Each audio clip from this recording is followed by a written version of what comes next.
Hello everyone, welcome back to channel. তো এই মুহূর্তে তোমাদের জন্য কিন্তু একটা বিরাট আপডেট রয়েছে। পোস্ট অফিসে আবারও নিয়োগ হতে চলেছে। অন স্ক্রিন তোমরা দেখতে পাচ্ছ এই যে নোটিশটা, এটা প্রকাশিত হয়েছে 8/4/2026 এবং কোন কোন পোস্টে তোমাদের নিয়োগ করা হবে এখানে দেখো। Lower division clerk, junior accountant and senior accountant. তো কোন পোস্টের জন্য তোমাদের কি কোয়ালিফিকেশন লাগবে, এজ কত লাগবে, কবে থেকে অ্যাপ্লাই করতে পারবে, সব আজকের এই ভিডিওতে আমরা ডিটেলসে আলোচনা করব। তো চলো আর দেরি না করে শুরু করা যাক।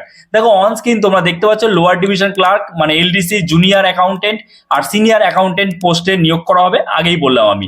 আচ্ছা, এবার আমরা চলে যাই যে কোন পোস্টে কি তোমাদের কোয়ালিফিকেশন লাগবে, এজ কত লাগবে। দেখো অন স্ক্রিন তোমরা দেখতে পাচ্ছ lower division clerk, name of the post lower division clerk. এখানে কিন্তু তোমাদের total post, number of post কত রয়েছে 800 2026-এ। ঠিক আছে, ডেটটা তোমরা দেখতে পাচ্ছ। এখানে বলছে subject to variation dependent on workload. এখানে তোমার এই যে 800 তোমার পোস্ট রয়েছে, এটা কিন্তু কমতেও পারে বাড়তেও পারে। ঠিক আছে, এটা একটা টেন্টেটিভ ভ্যাকেন্সি। তারপরে দেখো রয়েছে ক্লাসিফিকেশন, এখানে general, central service, group C, non graduated, ministerial. অর্থাৎ এটা কিন্তু গ্রুপ সির একটা জব বলতে পারো, গ্রুপ সি লেভেলের জব। এখানে তোমাদের স্যালারি কত দেওয়া হবে, level in the pay matrix কত, level 2 in 7 CPC pay matrix 19,900 টাকা থেকে 63,200 টাকার মধ্যে কিন্তু তোমার স্যালারি হবে। স্যালারিটা কিন্তু বেশ ভালো পরিমাণে রয়েছে। ঠিক আছে, তারপরে দেখো রয়েছে এজ লিমিট। এজ লিমিট কি রয়েছে এবং এডুকেশনাল কোয়ালিফিকেশন কি লাগবে। এজ লিমিট তোমাদের রয়েছে বিটুইন 18 অ্যান্ড 27 ইয়ার্স, 18 থেকে 27 বছরের মধ্যে বয়স হতে হবে। এবং অবশ্যই সরকারি নিয়ম অনুযায়ী এসসি এসটি ওবিসিরা বয়সে ছাড় পেয়ে যাবে। এসসি এসটিরা বয়সে 5 বছর, ওবিসিরা 3 বছর এবং বাকি অন্যান্য যারা ক্যান্ডিডেট যারা কিনা এজ রিল্যাক্সেশন পায় তারা কিন্তু সরকারি নিয়ম অনুযায়ী বয়সে ছাড় পাবে। ঠিক আছে, আচ্ছা তারপরে দেখো বলছে এখানে এডুকেশনাল কোয়ালিফিকেশন। এডুকেশনাল কোয়ালিফিকেশন কি লাগবে, 12 class pass or equivalent qualification from a recognized board or university। যে কোনো শাখায় তুমি যদি উচ্চ মাধ্যমিক পাস করে থাকো তাহলেই কিন্তু এখানে অ্যাপ্লাই করতে পারবে, কোনো নম্বরের কড়াকড়ি নেই এখানে। তার সাথে সাথে তোমাদের কিন্তু আরো একটা জিনিস লাগবে, সেটা হচ্ছে টাইপিং লাগবে। A typing speed of 35 WPM word per minute, মানে 35টা ওয়ার্ড পার মিনিট ইন ইংলিশে এবং তার সাথে সাথে 30টা word per minute in Hindi. মানে এই দুটোর মধ্যে যে কোনো একটা, হয় তোমাকে ইংলিশে করতে হবে টাইপিং অথবা হিন্দিতে করতে হবে, যে কোনো একটা। ঠিক আছে, তো ইংলিশে করলে 35টা ওয়ার্ড পার মিনিটে আর হিন্দিতে করলে 30টা ওয়ার্ড পার মিনিটে। তো অবশ্যই টাইপিং কিন্তু স্টার্ট করে দাও, কারণ এটা কিন্তু প্র্যাকটিসের ব্যাপার। তোমাকে যতই যে যাই টিপস দিক তাতে কিন্তু তুমি শিখতে পারো, টিপস নিয়ে তারপরে তোমাকে প্র্যাকটিস করতে হবে ঠিক মতো। ঠিক আছে, আচ্ছা তারপর দেখো বলেছে যে পরে আমরা পরের ইয়েতে যাবো। এবার দেখো এই যে এখানে একটা জিনিস দেখো যে 60% by direct recruitment through SSC. এখানে একটা জিনিস তোমাদের বোঝার আছে, এই যে শূন্য পদগুলো রয়েছে এর মধ্যে 60% কিন্তু সবাই অ্যাপ্লাই করতে পারবে, মানে পুরো ফ্রেশাররা সবাই অ্যাপ্লাই করতে পারবে। আর বাকি 30% এবং 10% যারা চাকরি অলরেডি করছে, যারা অলরেডি চাকরি করছে তারা এরকম ডিপার্টমেন্টাল এক্সাম দিয়ে কিন্তু কি করতে পারে, তারা তাদের যে প্রমোশন করতে পারে। ঠিক আছে, আচ্ছা তারপরে দেখো এর পরের যে পোস্ট রয়েছে সেই পোস্টে কি কি রয়েছে এবার আমরা দেখে নেব। পরের যে পোস্ট রয়েছে এই পোস্টের নাম হচ্ছে জুনিয়র অ্যাকাউন্টেন্ট। ঠিক আছে, এখানে টোটাল পোস্ট রয়েছে কত 828টা পোস্ট রয়েছে। আর 2026 ডেট দেখতে পাচ্ছ এবং অবশ্যই এই পোস্টের যে সংখ্যাটা কমতেও পারে বাড়তেও পারে, পুরোটা টেন্টেটিভ। আচ্ছা, general central service group C, এটাও কিন্তু গ্রুপ সি এর মধ্যে পড়বে, নন গেজেটেড, মিনিস্ট্রিয়াল।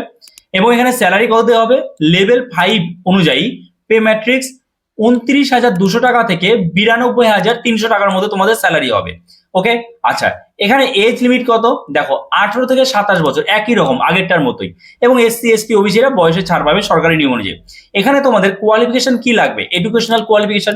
দেখো অন স্ক্রিন দেখতে পাচ্ছ এখানে যে এডুকেশনাল কোয়ালিফিকেশন সেটা কিন্তু বলছে bachelor's degree from a recognised university. তো এখানে অথবা ইনস্টিটিউট, এখানে যে কোনো শাখায় তোমাকে গ্র্যাজুয়েট হতে হবে, যে কোনো শাখায়, নম্বরের কোনো কড়াকড়ি নেই। যে কোনো শাখায় তুমি যদি গ্র্যাজুয়েট হও তাহলেই তুমি কিন্তু এই পোস্টের জন্য অ্যাপ্লাই করতে পারবে। ঠিক আছে, আচ্ছা তারপরে দেখো রয়েছে এখানেও বলা আছে পরিষ্কার 60% ডিরেক্ট রিক্রুটমেন্ট, অর্থাৎ ফ্রেশাররা 60% যারা ফ্রেশার আছে তারা এখানে চান্স পাচ্ছে, আর বাকি 40%, 30% এবং এখানে 10% আছে তারা কিন্তু ডিপার্টমেন্টাল এক্সাম দিয়ে, মানে যা অলরেডি যারা চাকরি করছে, ঠিক আছে, তাদের জন্য 40% সিট রয়েছে, এখানে পোস্ট রয়েছে। আচ্ছা তারপরে দেখো রয়েছে এখানে আরো একটা পোস্ট রয়েছে, এই যে সিনিয়র অ্যাকাউন্টেন্ট। এই সিনিয়র অ্যাকাউন্টেন্ট এই পোস্টের ক্ষেত্রে তোমাদের নাম্বার অফ পোস্ট দেখতে পাচ্ছ তোমরা 3312। এটার মধ্যে কিন্তু সব থেকে বেশি সংখ্যক ভ্যাকেন্সি রয়েছে 2026, এবং এটা কিন্তু তোমার কি বলেছে, general central service group B, অর্থাৎ গ্রুপ বি লেভেলের কিন্তু একটা জব, নন গেজেটেড মিনিস্ট্রিয়াল।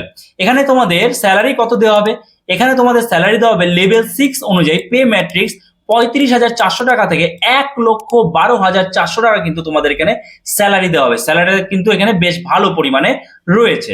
আচ্ছা এখানে এজ লিমিটটা কিন্তু এখানে পরিষ্কারভাবে কিছু বলা হয়নি। যখন তোমাদের এখানে ফুল নোটিফিকেশন বেরোবে, ফুল নোটিফিকেশন মানে কি, কবে ফুল নোটিফিকেশন বেরোবে, দেখো এই যে নোটিশটা এটা কিন্তু তোমরা যে ওয়েবসাইট রয়েছে, যে অফিসিয়াল ওয়েবসাইট, সেখানে কিন্তু ডাইরেক্ট পাবে না, কারণ এগুলো ডিপার্টমেন্টাল নোটিশ বলতে পারো। ঠিক আছে, অফিসিয়ালি এই নোটিশটা তোমরা কবে পাবে, অফিসিয়ালি পাবে 8/4/2026 এই নোটিশটা প্রকাশিত হয়েছে। এবং অফিসিয়ালি মানে তুমি কবে পাবে, অফিসিয়ালি তোমাদের এই নোটিশটা কবে আসবে একদম যে অফিসিয়াল ওয়েবসাইটে, এই যে দেখো কি বলেছে, the draft recruitment rules shall be available on the official website on the department of post www.indiapost.gov.in। এই ওয়েবসাইটে তোমরা পাবে, কবে পাবে, for a period of 30 days from the date of publication of this notice, অর্থাৎ 8/4/2026 এই নোটিশটা প্রকাশিত হয়েছে। এর 1 মাস পরে, পুরো 30 দিন পরে, মানে আগামী মাসের মে মাসের 8 তারিখ বা 9 তারিখের মধ্যে তোমরা একদম অফিসিয়াল নোটিশ পেয়ে যাবে, এবং সেদিন থেকেই তোমরা অনলাইনে কিন্তু এখানে অ্যাপ্লাই করতে পারবে। বোঝা গেল? আশা করি বুঝতে পেরেছো, আগে থেকে তোমাদের জানিয়ে রাখলাম, এখন থেকে প্রিপারেশন স্টার্ট করে দাও। ওকে, সো ভিডিওটা এখানে শেষ করছি, দেখা হচ্ছে নতুন কোনো ভিডিওতে, সবাই ভালো থেকো।